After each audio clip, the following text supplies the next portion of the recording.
If you guys have been watching this channel for the past year, you know that I have been doing a lot of Criterion Closet reviews where I watch celebrities' Criterion Closet picks and rank them according to my own subjective opinion. And the reason I chose to start doing these videos is number one, because I like watching movies, but number two, before I started doing this, I had not been getting my money's worth for my Criterion channel subscription, but now I am proud to say that I have watched a lot of Criterion movies, and today I am going to be giving you my top 10 Criterion movies that I watched this year.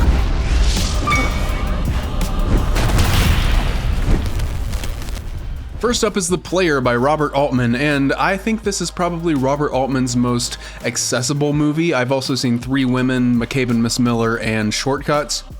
And those are great movies, but they aren't as, like, I guess, movie-like for the general public as this one is. But that's not to say this movie doesn't have subtext, because it definitely does. It is a movie that is trying to make a point, and that point is that Hollywood is bad now. Hollywood and the people who run Hollywood are basically killing writers and killing creativity in order to make sequels like The Graduate 2, which is a very funny bit in the beginning of this movie. But it also has a very followable plot. It's not super surreal, and it has a great performance by Tim Robbins as the main character. It's just a good watch. It's a fun watch. Next is 3:10 to Yuma, the original 3:10 to Yuma, not the remake with Christian Bale, although that one's a good movie too. But I kind of had low expectations for this movie going into it. I'm not sure why. Maybe I thought that the reason they made a remake was because the first one was bad, and so they had to redo it. I don't know why I was thinking that. That's a really dumb way to think. That's not why people remake movies. People remake movies because the originals were good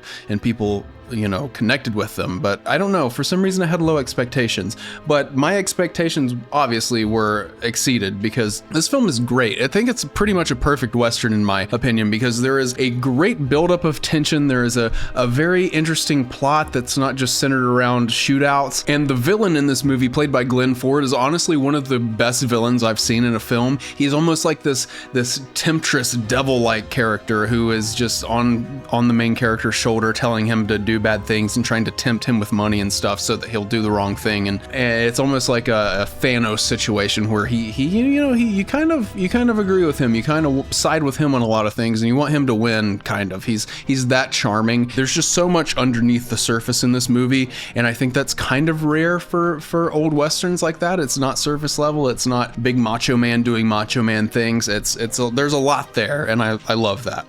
Next is Happiness by Todd Solondz, and let me tell you, I do not recommend this movie to anyone because it is probably the most upsetting, disturbing, dark movie I have ever seen, but it is presented in a comedic way, and that makes it very difficult to talk about because there are some subjects and subject matter in this film that it's almost like you shouldn't talk about it. You shouldn't make movies like this about the subject matter it talks about.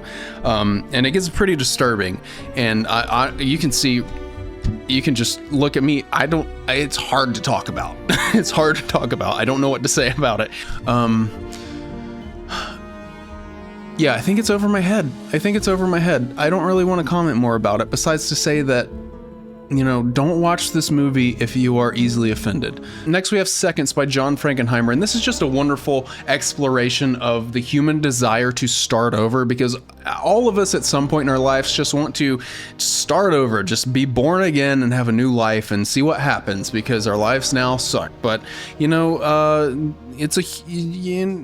like right now, I want to start this sentence over, so I will. This movie is a beautiful exploration of the human desire to just start over, because at some points in our lives we all want to start over because our lives suck. I think the cinematography is great in this movie, using wide-angle lenses to just create a sense of distortion and uneasiness, and I think the acting is great with Rock Hudson portraying the main character.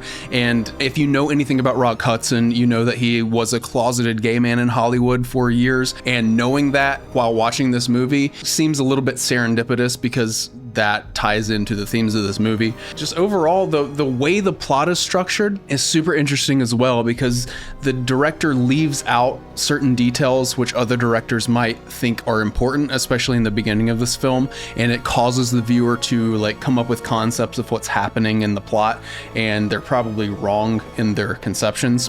I just think overall this is a genius movie and a very entertaining watch. Next is Hoop Dreams, and this instantly shot up to one of my favorite documentaries of all time because it is kind of like the Boyhood of documentaries, because it follows two young men for several years from their freshman year in high school to their freshman year in college as they try to achieve their dream of becoming a professional basketball player. This film is great because it feels scripted in some parts. It feels like some of the things that happen to these kids are things that the writers wrote because they kind of conform to our general understanding of how story is supposed to work, because the kids have to go through so much hardship and they have to triumph over that, and it's a pretty sobering look at the realities of poverty and the realities of privilege and how being privileged can get you certain places. And I think it just exposes a lot of the issues with the idea that people in poverty only have one option, and that is to become a professional sports player.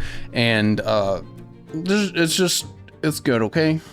Next is A Special Day, and this is just a beautiful film that is a juxtaposition of a budding relationship between an oddly paired couple in an apartment complex and the Nazi rally that's going on outside of the apartment complex in Italy in the 1940s. I don't want to give too much away about this movie. I think everyone should watch it, but it is a very ahead of its time movie that is just a great exploration of humanity and what it means to be an outcast in society, and the underlying biases we have and the underlying hurdles we have to jump over in order to be good people and in order to understand other people who we might not like.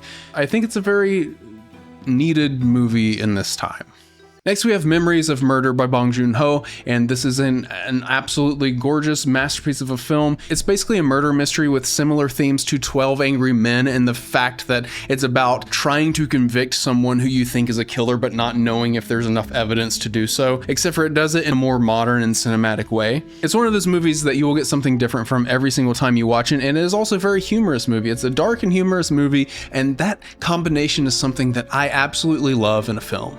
Next, we have Cure, and this is one of the most interesting movies, like filmmaking and directing wise, that I've seen on this list, because it tries to hypnotize you. The way that the filmmaker just kind of uses like sounds and uses images on screen of swaying things, and it just tries to hypnotize you. I don't want to give too much else away, but it is a wonderful film, especially in the filmmaking craft area of it. Next, we have Tampopo, which is basically a Monty Python movie meets a Western movie meets Chef's Table, because it is a comedic, kind of skit comedy almost movie about a ramen shop, but it's also done in a kind of Western way where you have a lonesome cowboy type character come into town and try to solve things and try to get the girl. It's just an extremely interesting structure for a movie, and it's very funny despite the language barrier, which is a great feat by the director, because comedy is a very nuanced thing. If you don't understand the nuances of the delivery and the cultural context surrounding a joke, then you might not get the joke and you might not laugh. But this